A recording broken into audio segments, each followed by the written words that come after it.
ठीक है, ये आगे काम देगा अभी। ये इंडिविजुअल पोटेंशियल्स जो इस मैंने कहा था, अभी देखो पीछे मैंने स्लाइड में रखा। हाँ जी बच्चों, की हाल है? आई होप कि सब चंगे हो गए। तो वेलकम बैक टू अड्डा 24/7 CUET टाइटंस। मैं आपका AK सर फिर से लेकर आ गया हूं आपके लिए बहुत ही अच्छी टॉपिक, जो है आपका मल्टीपल चार्ज के थ्रू किसी एक सिंगल पॉइंट पर इलेक्ट्रिक पोटेंशियल।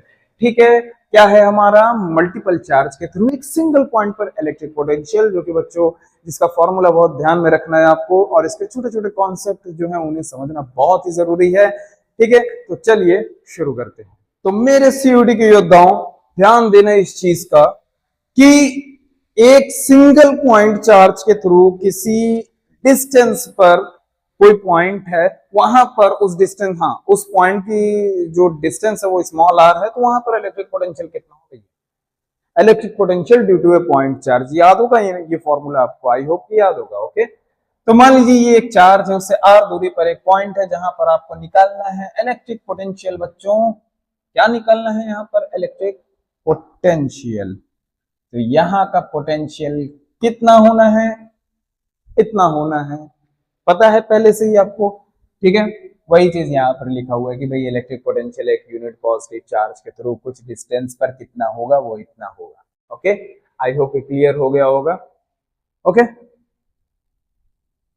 एक बार मैं पढ़ भी लेता हूं। Electric potential at any point in space is the work done to bring a unit positive charge from infinity to that point against the electrostatic force। देखो ये चीज बहुत डिस्कस मैंने करी है भाई पिछली वीडियो में। ठीक है, पिछली वीडियोस में मैंने बहुत डिस्कस करी है, जहां पर आपको इलेक्ट्रिक पोटेंशियल वाली वीडियो जरा देखिएगा, वहां से क्लियर हो जाएगा कि इनफाइनाइट से लेकर आना एक इलेक्ट्रिक पोटेंशियल क्या होता है।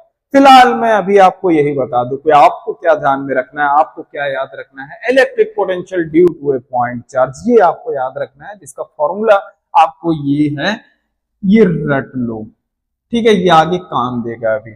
स्केलर क्वांटिटी बच्चों, ये एक स्केलर क्वांटिटी होती है electric potential. Unlike electric field, मैं यहां पर थोड़ा ऊपर कर दूं तो जरा देखिएगा, ये unlike electric field, potential has magnitude but no spatial direction। देखो इनके मैग्नीट्यूड तो इनके पास होता है, लेकिन कोई डायरेक्शन वगैरह नहीं होता है। ठीक है, this is secret to solving the complex systems quickly. देखो इसीलिए इसकी प्रॉपर्टी की वजह से कॉम्प्लेक्स सिस्टम को इजीली हम सॉल्व कर सकते हैं अलजेब्रिक रूल लगाकर। ठीक है बच्चों, याद रखना, अभी मेरा कहने का मतलब यही, इस फॉर्मूले पर ज्यादा फोकस रखना, और याद रखना कि इलेक्ट्रिक पोटेंशियल एक स्केलर क्वांटिटी जिसमें डायरेक्शन वगैरह का कोई मतलब नहीं है।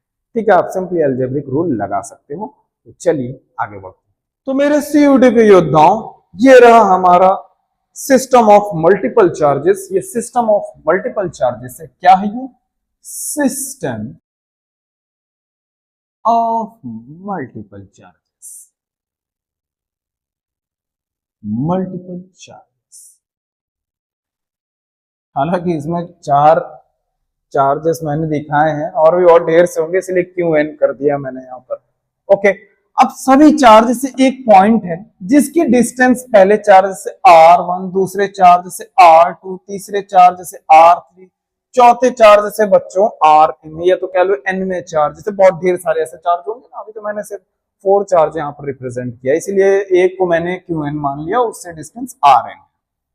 ओके, क्लियर है ना मैं क्या कहना चाह रहा हूं? अब इन सभी चार्जेस की वजह से इस पर रिजल्टेंट पोटेंशियल कितना होगा यहाँ पर?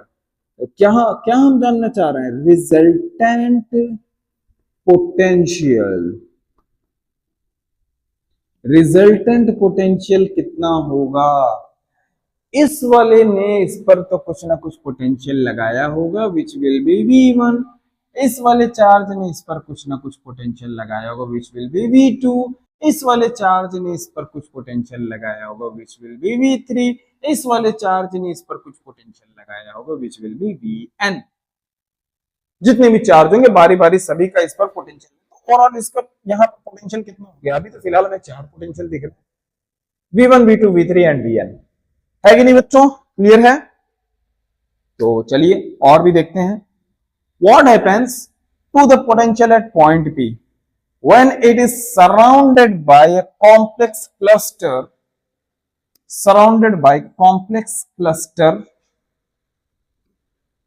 of discrete point charge?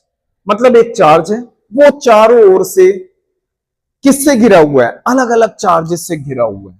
तो क्या होगा? वही हमें यहाँ पर रिजल्टेंट पोटेंशियल निकालना होगा। ठीक है, अब निकालने का तरीका अभी हम देखते हैं आगे। ठीक है, उसके पहले ये सब चीजों को हम जान लेते हैं कि हमारा क्या टारगेट है, हम क्या करने जा रहे हैं। ठीक है, उसके बाद how do we combine these individual electrostatic influences without getting lost in the complicated 3D geometry and vector angles?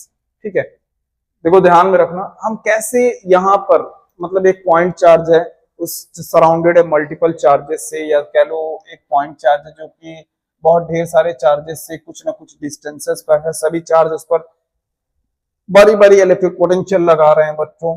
तो सभी पोटेंशियल का एंगल वगैरह नेग्लेक्ट करके, 3D मॉडल को नेग्लेक्ट करके, इमेजिनेशन को नेग्लेक्ट करके हम कैसे सॉल्व कर सकते हैं, इन्हें भी हमें जानना है। तो चलिए हम आगे बढ़ते हैं और शुरू करते हैं। बच्चों आपने प्रिंसिपल ऑफ सुपरपोजिशन पढ़ा होगा, मैंने पढ़ाया था, उसमें बताया था ना, क्या बताया था? कमेंट सेक्शन में मुझे बताओ।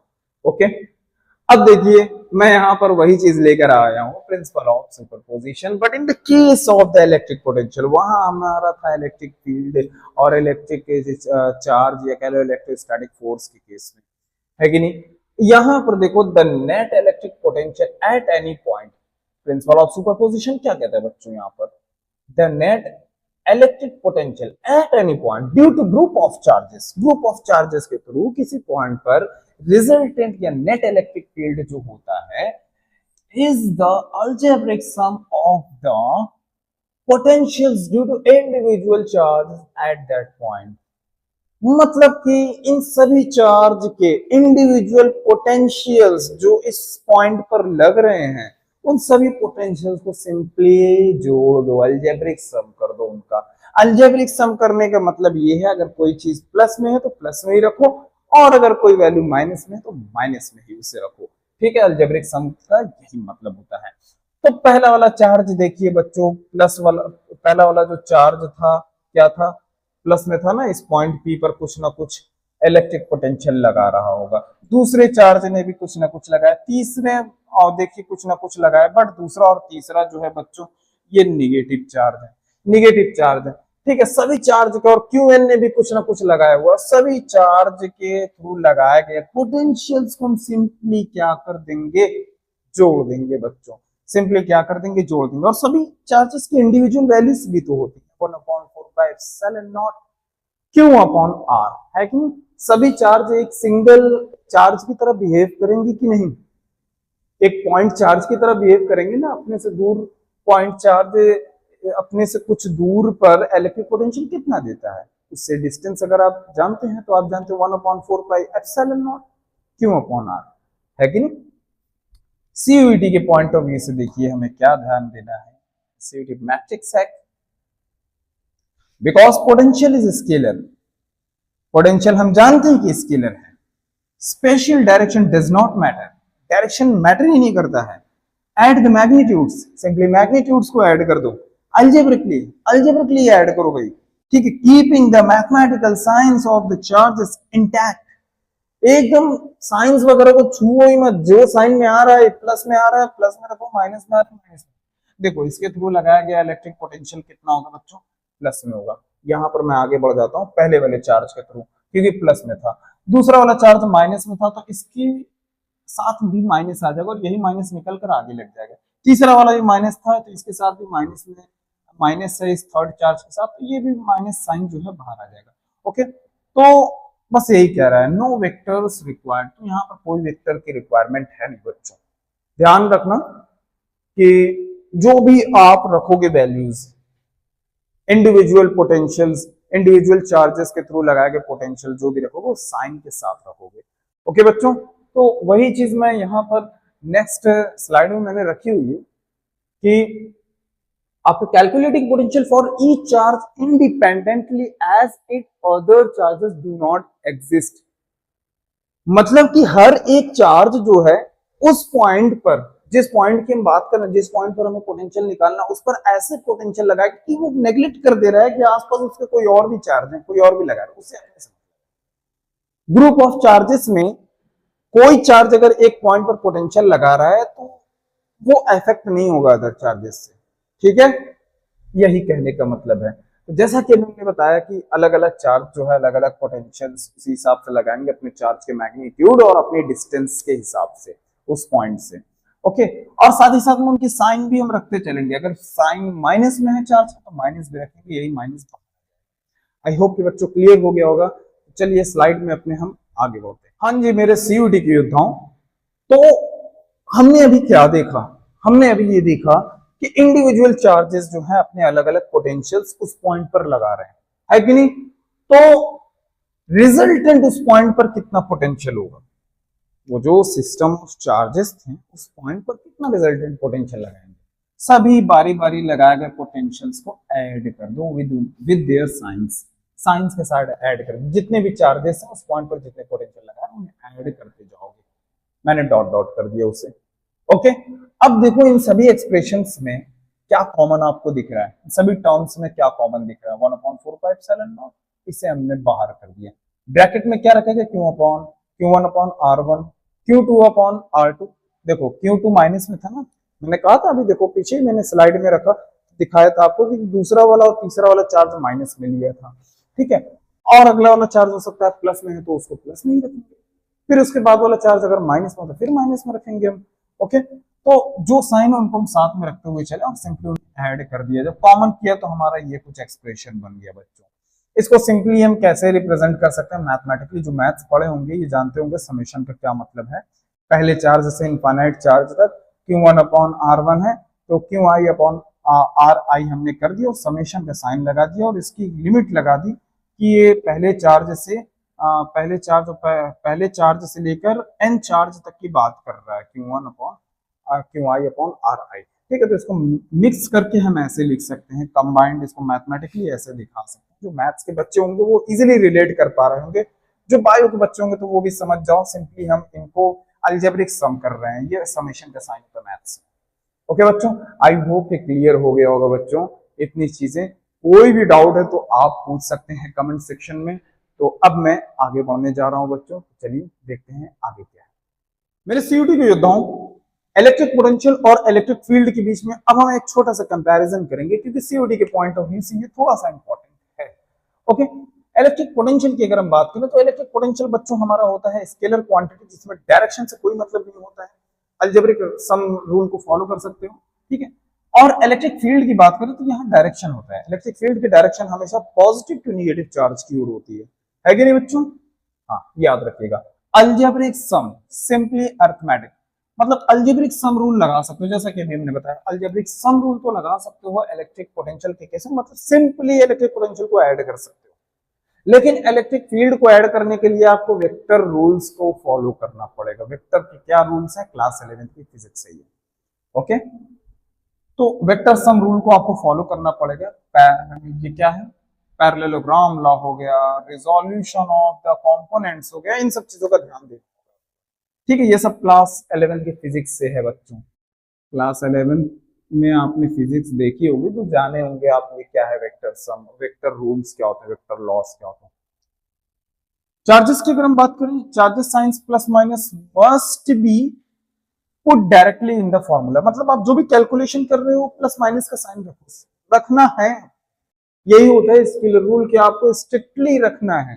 ठीक है, लेकिन charge science determine the direction only, use absolute magnitudes in the formula. Electric field के केस में जब इलेक्ट्रिक फील्ड कैलकुलेट कर रहे होते तो चार्ज की जो साइन है उसे नहीं रखना होता है। ठीक है, चार्ज का साइन सिर्फ डायरेक्शन डिफाइन करने के लिए होता है कि इलेक्ट्रिक फील्ड किधर से किधर है। ठीक है, तो आप जब भी कैलकुलेशन करो इलेक्ट्रिक फील्ड के केस में तो उसमें साइन मत रखना, सिर्फ आप मैग्नीट्यूड पर ध्यान देना। ओके बच्चों, उसके बाद क्या है, लास्ट है ये लास्ट कंपैरिजन,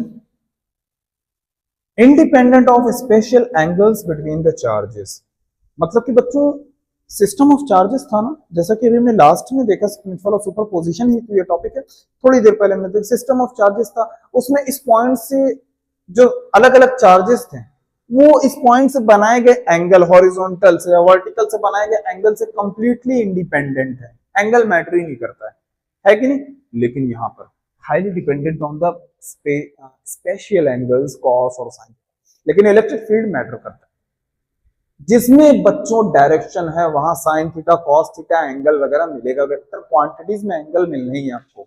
ओके बच्चों, ध्यान रहेगा ना। गिर गया था ये, आई होप कि क्लियर हो गया होगा बच्चों मैंने जो भी बताया। कोई भी डाउट है तो बिल्कुल कमेंट सेक्शन में पूछ लो, मैं आपका एक सर आपका सारे फिजिक्स के प्रॉब्लम्स को सॉल्व कर दूंगा। कोई भी क्वेश्चन हो बच्चों आप कमेंट सेक्शन में पूछ सकते हो, मैं आपके सवालों के जवाब दूंगा। बने रहिए सीयूटी टाइटंस के साथ, मिलते हैं नेक्स्ट वीडियो में।